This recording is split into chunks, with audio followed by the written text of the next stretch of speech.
When a dog barks, it's never just barking. He knows something you don't. Emily could still hear her father's voice saying that on quiet nights. Her dad was a canine handler, the old-school kind, the kind who trusted his German shepherd more than the squad sergeant. Back then, Emily thought it was just bravado. Now, as a night shift nurse at Ridgeway Medical, those words had started to feel less like a memory and more like a warning. Bear wasn't her dog. He belonged to the hospital. A retired canine brought in through a pilot wellness program to support medical staff during long and isolating shifts. Most nights, Bear was the calmest presence in the hospital, stoic, loyal, unshakable. But lately something had changed. It started 1 week ago. Every night at precisely 2:43 a.m. during rounds in Sector D, the hallway adjacent to the long-abandoned North Wing, Bear would stop. He wouldn't sit. He wouldn't bark. He would freeze, and then growl, a low, guttural sound from deep in his chest. His hackles would rise. His ears flatten. His eyes would lock on a single rusted door sealed with a warning sign, Room 314, restricted access, authorized personnel only tonight, was no different. Emily glanced down at her tablet. No new orders, no alarms. Her shift was quiet. Too quiet. The air was heavy with that sickly, sterile scent unique to hospitals after midnight, part bleach, part melancholy. The fluorescents flickered overhead, buzzing softly. Bear stopped. Right at room 314. Again. Bear, she whispered gently, tugging his leash. Don't do this. He didn't move. She knelt beside him. It's just a door. But he growled again. Only this time. It escalated. With no warning, Bear lunged, teeth bared, barking full force at the door claws, scrabbling on the tile body, colliding with the metal. Bam! The leash strained in her grip. Emily staggered back. Bear, she hissed. The corridor echoed with the bark. Once, twice, 3 times. Then silence. Emily stared at the door, breathing fast. She stepped closer, inspecting the handle. A thick chain ran through the latch, secured by an industrial padlock. The paint on the door was chipped. There were scratches, deep ones, near the bottom, as if something had clawed at it. Or someone. She pulled out her tablet, typed room 314. No result. She tried again, switching to the administrative interface. Still nothing. Ridgeway Medical's floor plan skipped from room 313 to 315. No mention of 314. Not in maintenance logs, not in the patient registry, not even in the archived renovation files she dug up last week out of frustration. It was like room 314 didn't exist. But Bear disagreed. He sat now, his body trembling slightly, eyes locked on the door. Emily reached out a hand, not toward Bear, toward the rusted doorknob. It was warm. She snatched her hand back. No, that made no sense. That wing had been shut down after the incident. What incident, nobody really said. Some claimed asbestos, others said the HVAC system failed catastrophically. There were whispers about lawsuits, but no paperwork. Just a story staff passed around quietly. Don't go near the north wing. But tonight, Bear had pushed the line. Emily opened her staff radio. This is Emily from ICU night. Do we have any sensor pings from Sector D? Static? Then negative. That area's dark, no sensors installed post-closure. She hesitated. A thud from inside the door. Her blood ran cold. Then 3 knocks. Slow, deliberate. She stepped back. Bear stood fur rigid. His growl deepened again. Emily held her breath. Then a voice, a man's voice, muffled, from the other side. Hello. She blinked. Frozen. Is it morning yet? Emily stayed frozen for a long moment, trying to rationalize. The sound had been real, the voice unmistakably human. But who could be in there? How the north wing had been closed since before she joined Ridgeway. She remembered during orientation they told her, just don't bother with that part of the building. It's off limits. But nobody explained why. It was more rumor than policy, more myth than memo. And yet here she stood face to face with a welded shut door, with someone behind it. She scanned the ceiling. The camera above room 314, the one she never really noticed before, had a dead red light. No power. Probably no recording. Bear stayed planted. He wasn't growling anymore, just staring motionless. Alert. Emily's fingers trembled as she opened the internal system again, switching access to legacy records. Only select staff had permissions, but a few old nurse accounts were still cached on the system. She tried one. Denied. Another. Success. Room 314. Archive code Echo 7. Her screen glitched, then loaded a list of names, except they weren't full names, just initials and numbers. EK, status deferred, JL, status transferred subject, 17, status secured subject 18, status redacted. The last update was dated May 2014, 11 years ago. She tapped subject 17. The record opened half corrupted, subject remained stable, no verbal output for 182 days, reactivity to auditory stimulus decreasing, scheduled for reclassification. Location 3 on 14B. Emily's breath caught again. There was a bee-bear's ears flicked. The hallway lights flickered once more. From somewhere far down the corridor, a soft creak like a chair shifting on tile echoed faintly. She turned quickly. No one. Back at the door, Bear leaned forward and sniffed. Then he whined. A sound Emily had never heard from him before. It wasn't fear. It was grief. She stepped forward again, pressed her palm flat against the door. It wasn't just warm, now it was vibrating. Someone was moving inside. Then the voice returned. The lights. They're on now, Emily whispered. Who are you? No answer, just silence. Bear looked at her. She looked back. Something old, deep inside her, older than her job, her training, her fears, whispered, You have to open the door. But there was no key. Not yet. Emily barely slept that day. She sat on her couch long after her shift ended, staring at the hospital's admin tablet still in her lap. Bear lay on the floor beside her, unblinking, like he was still guarding room 314 from miles away. That voice, that knock, the name Echo 7. She couldn't let it go. Her instincts weren't built for ignoring things. They were built for caregiving, for solving things that screamed silently. And room 314. It was screaming through steel. She dug deeper. The hospital's main server was locked down beyond standard credential access.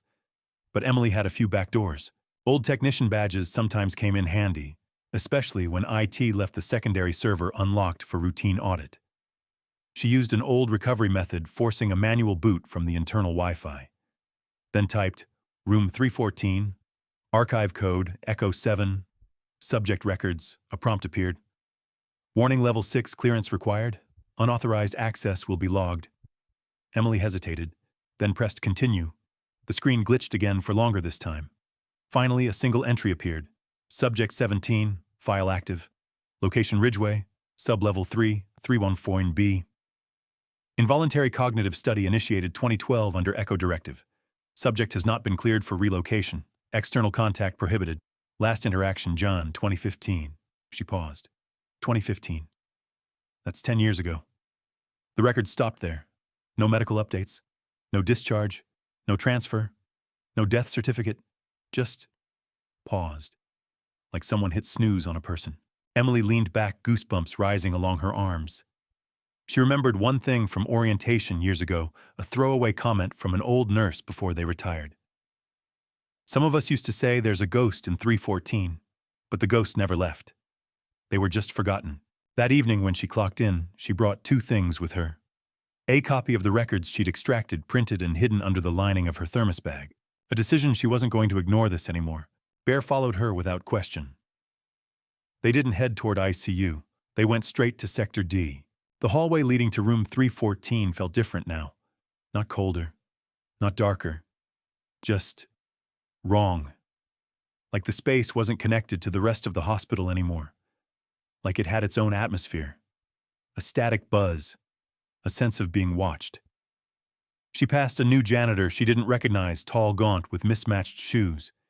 He didn't speak, didn't look up. Just pushed the mop slowly past room 312. Bear stopped, growled. The man turned the corner, disappeared. Emily turned to check security feed on her tablet. No one had registered entry at that hallway door in hours. When they reached room 314 again, Bear didn't bark. He simply stood, pressed his nose gently against the door, and exhaled. Not a growl, not a whine, just breath, like morning. Emily kneeled beside him. I know, buddy. We'll figure it out. She checked the hinges, still sealed, padlock intact. But there under the corner of the frame was something new. A piece of paper. Torn. Yellowed. Slipped out halfway. She slid it out. One sentence scribbled in shaky block letters. They don't feed me on Tuesdays. Emily's throat tightened. That meant if the note was current, someone was still inside. Still writing. Still counting days. And it was Tuesday. Emily knew she couldn't do this alone. She needed more than a hunch and a ghost file. So she reached out to someone she hadn't spoken to in years, Caleb Rowan, a former maintenance supervisor who was unceremoniously dismissed after an incident that was never made public. She found him living in a converted RV near a scrapyard outside town. Room 314, he said the moment she mentioned it. You found it, didn't you? Emily froze. You know what's in there? Caleb lit a cigarette with shaking fingers.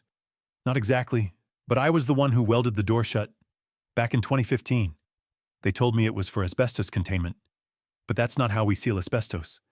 That's how you seal something in. Emily pulled out the torn note.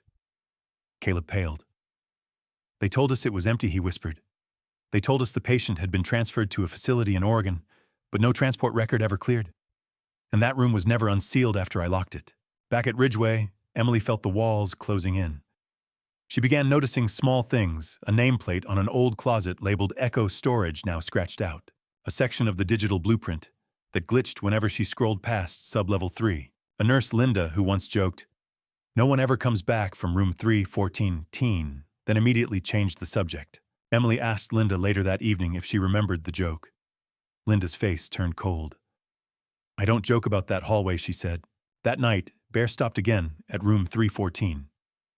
But this time he didn't just sniff or growl. He lay down, right across the threshold, blocking the hallway. Like he was done warning. Like he was now waiting. Emily sat beside him. She thought about all the patients she had lost, the ones they tried to save, the ones the system forgot. And now one more not dead, not transferred, just erased. From behind the door, something scraped softly. A fingernail, a breath, then another paper note slid through. This time a name, Noah. "My name is Noah." Emily whispered, "I hear you." Bear lifted his head. Emily couldn't get the name out of her head. Noah. A name was different from a sound. It carried weight, history. And for someone behind a sealed door, someone the hospital had tried to erase to still know their name, meant something hadn't been broken yet. She went back to Caleb. "I want to open the door." Caleb shook his head. "It's not just locked, Emily. It's sealed. And not with standard hospital protocol, we're talking industrial. Welds, chain bolts. There's no key. Not anymore. There has to be a way in." He exhaled. "There is. But not from the outside." Emily reviewed every floor plan Ridgeway ever issued, even the original blueprints drawn decades ago before digital systems took over. She found something. A maintenance crawl space beneath sub-level 2 labeled as disused access. It ran directly beneath the abandoned north wing. If she could reach it, she might find a passage into room 314. She memorized the map. The hatch was behind storage B12, a place nobody used since the new pharmacy wing opened. Emily borrowed a key card under the guise of doing inventory. Bear followed silently. The hatch creaked open. Dust billowed. The air smelled old, rotting insulation and rust. Emily climbed down the narrow ladder, Bear hesitating before jumping in after her with a soft thump. The crawlspace was barely lit. Rusted pipes, spiderwebs, old ducting. They walked for 10 minutes before reaching a junction.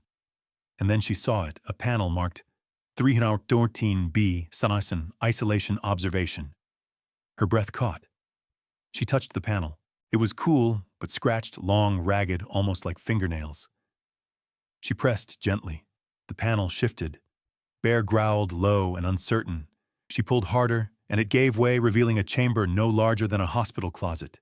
Inside, a cot, a toilet, a table, and the walls, covered in writing. Thousands of scratches, tally marks, numbers, names, some legible, others layered.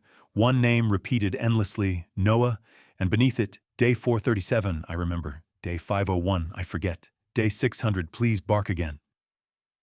Emily blinked tears from her eyes. On the bed was a crumpled cloth, a hospital gown. Under it, a notebook made of napkins stitched with IV tape. She opened the first page. My name is Noah. They told me I volunteered, but I don't remember that part. They show me light once a week. And the barking meant someone still knew I was real. Suddenly, Bear growled sharply. Emily turned. A man stood in the corner, thin, pale, beard untrimmed, but not insane, alert, watching. I didn't think you'd come, he said, voice hoarse. Emily swallowed. Noah, he nodded slowly. They said if I heard the bark 3 times again, it would mean the experiment failed. That reality won. Emily's heart raced. She stepped back instinctively, but Bear didn't growl this time. He moved forward slowly, cautiously, and sat, not like a guard dog, like a companion. Noah stared at him, blinking slowly. Then he knelt, holding out a trembling hand. Bear placed his paw on it. A connection passed between them, wordless and electric. Emily felt it in her chest. Noah's voice cracked. I thought maybe he was a dream, or part of the test. But the weight of his paw, that's real. Emily lowered herself beside the cot. She didn't ask the usual questions, how long, why, who. She simply said, Are you hurt? Noah shook his head. Not in a way that bandages fix. He looked around the chamber. I stopped counting after day 730. I kept hearing voices, but they weren't real. Yours was different. You asked me who I was. No one's asked me anything in a decade. She opened the notebook again.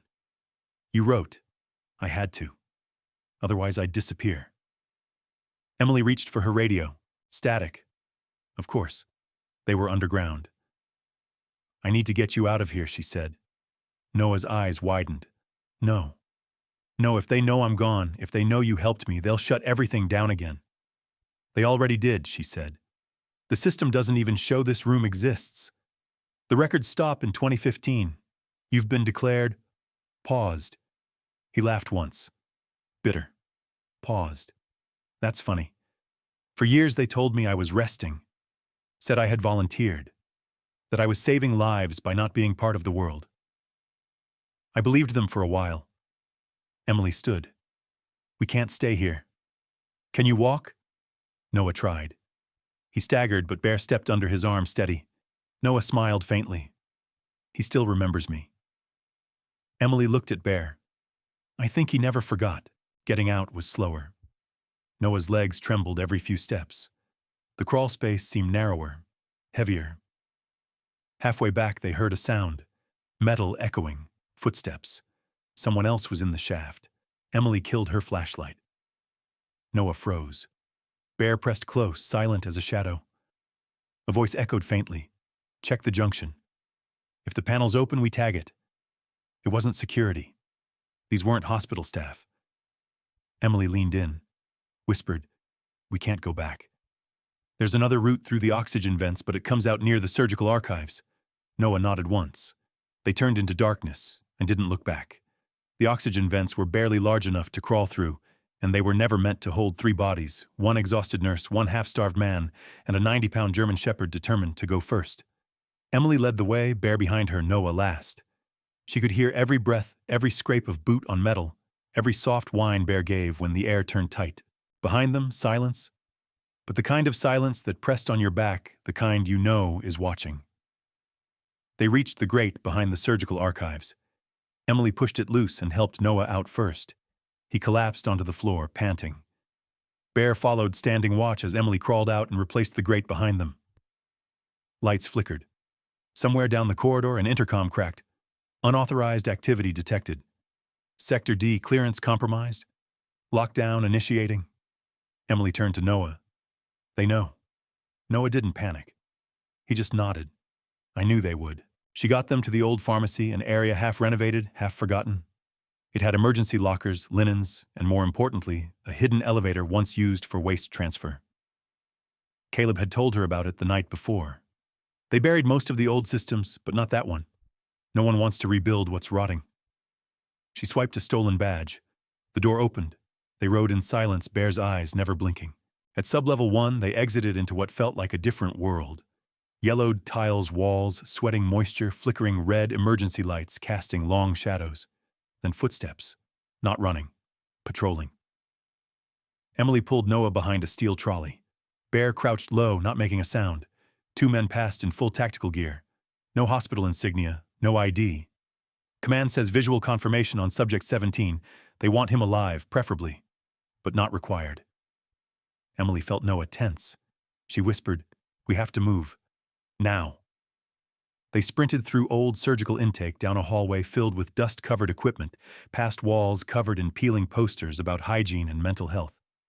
At the far end, a steel door with a red emergency release. She slammed the lever. Alarms triggered, but so did the door. It opened into daylight.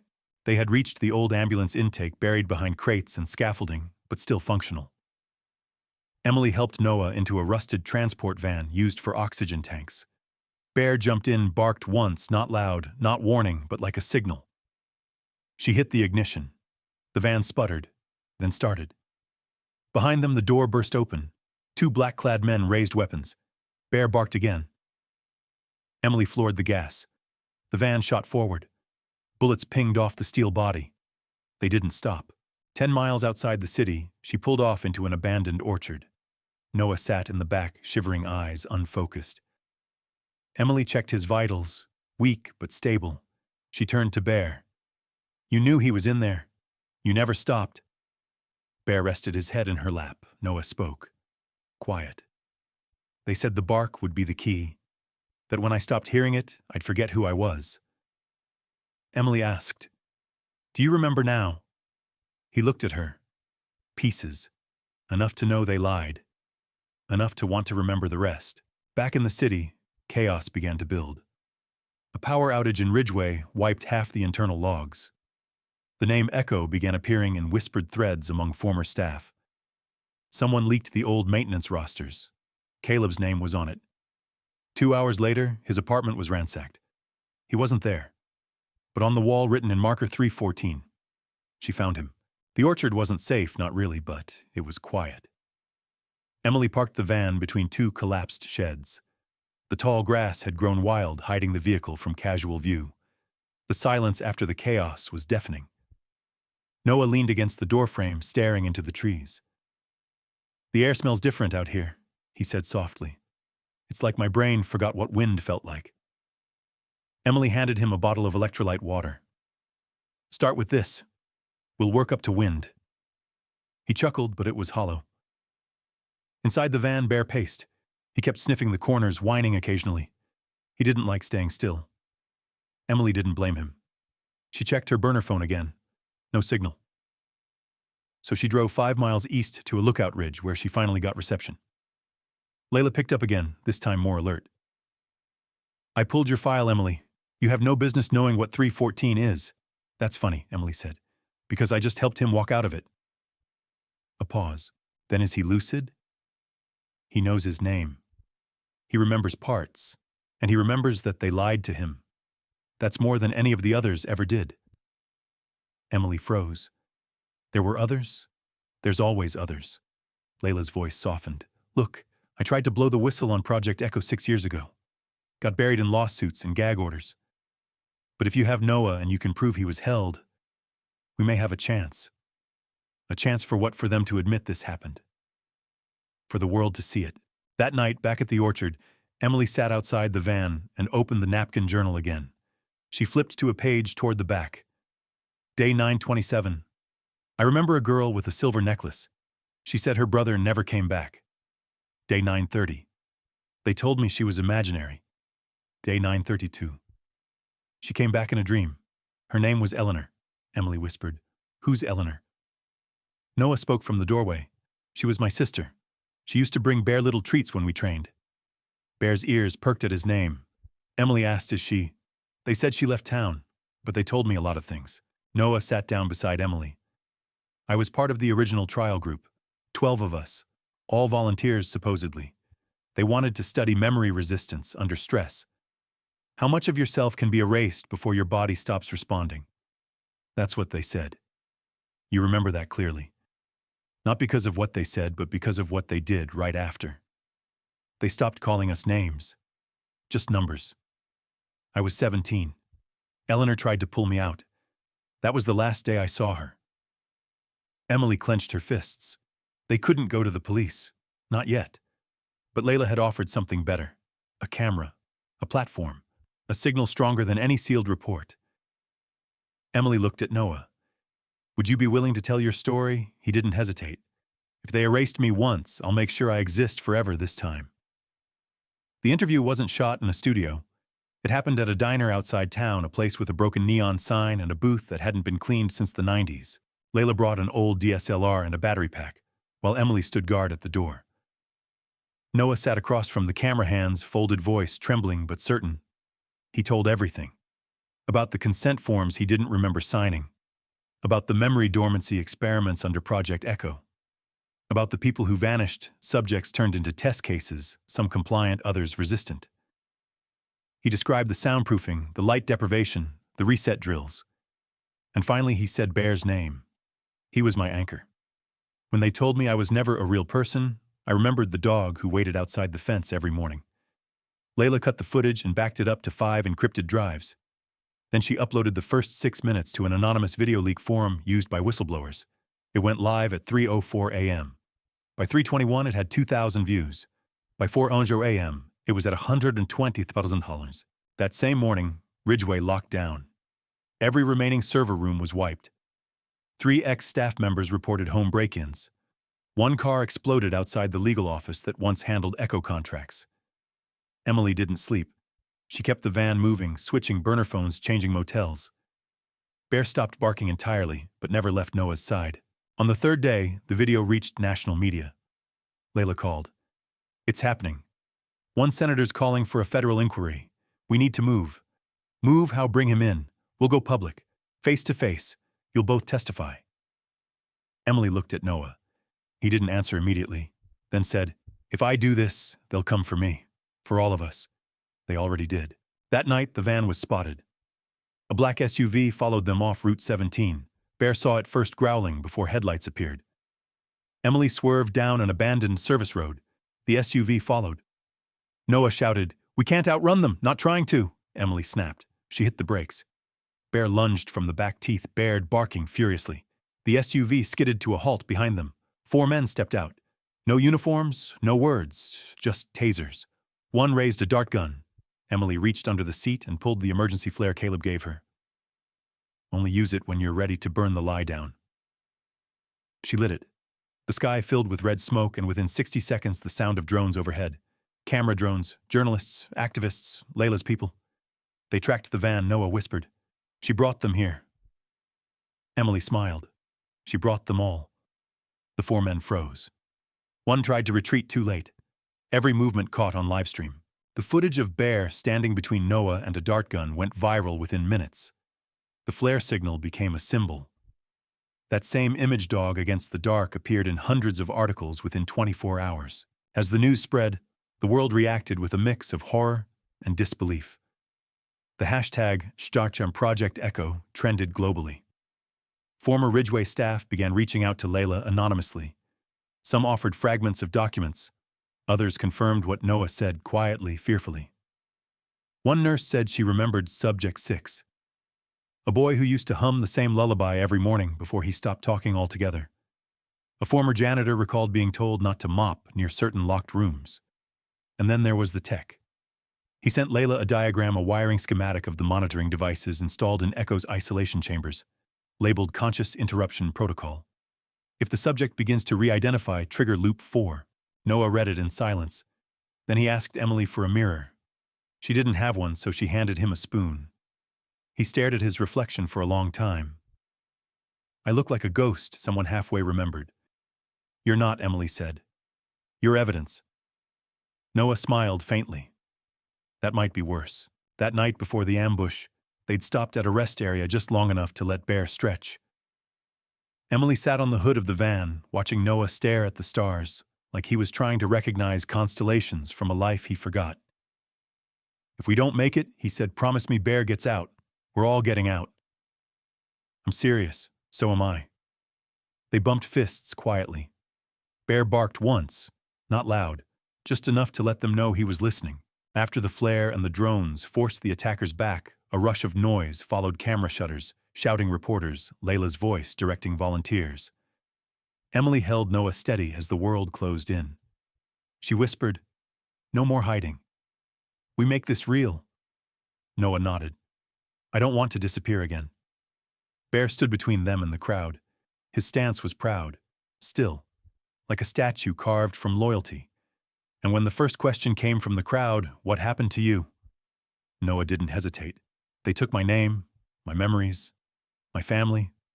They put me in a room and said forgetting was healing. But this dog remembered me." The hearing was held in a repurposed municipal hall, modest underlit, lined with fold-out chairs and a long table draped in black cloth. Reporters outnumbered staffers. Protesters filled the lawn outside. Emily sat next to Noah. Bear lay at their feet, eyes half-closed, tail occasionally thumping the floor as each witness took the stand. Noah went last. He walked slowly to the microphone. There was no speech, no paper. He simply looked up and said, "My name is Noah Whitlock. I was kept in room 314 for 10 years. I am not a test subject. I am not a threat. I am not a mistake. I am a human being." Silence. Then a single bark. "Bear." Everyone turned. Noah smiled. "That's how it started. That's how I remembered. That sound. That bark." In the weeks that followed, Ridgeway was shut down. Federal agents raided 4 former research facilities. A number of sealed case files were reclassified and made public. Dozens of families came forward, some with old photos, others with court records they were told to forget. The story became a documentary, then a movement. A new law was passed, the Whitlock Act, prohibiting human experimentation without third-party civilian oversight. The bill passed unanimously. Emily left Ridgeway. She moved to a small town upstate where the skies were clearer and the air didn't hum like fluorescent lights. Noah came too. They didn't talk much about the past, but some nights he'd sit by the porch and say, "It feels smaller now, the world." And Emily would reply, "That's because you're finally in it again." As for Bear, he stayed with them until the very end. He never barked at closed doors again. But on his last day, he lay in the sun, head on Noah's lap, eyes steady. When the vet approached, Bear looked once at Emily, once at Noah, then closed his eyes. Noah whispered, "Thank you." They buried him under a maple tree on the hill behind the house. A simple plaque Bear, he remembered. And every spring when the wind moved through the trees just right, Emily swore she could still hear it, soft and distant. A bark. Not warning. Not fear. Just the sound of someone coming home.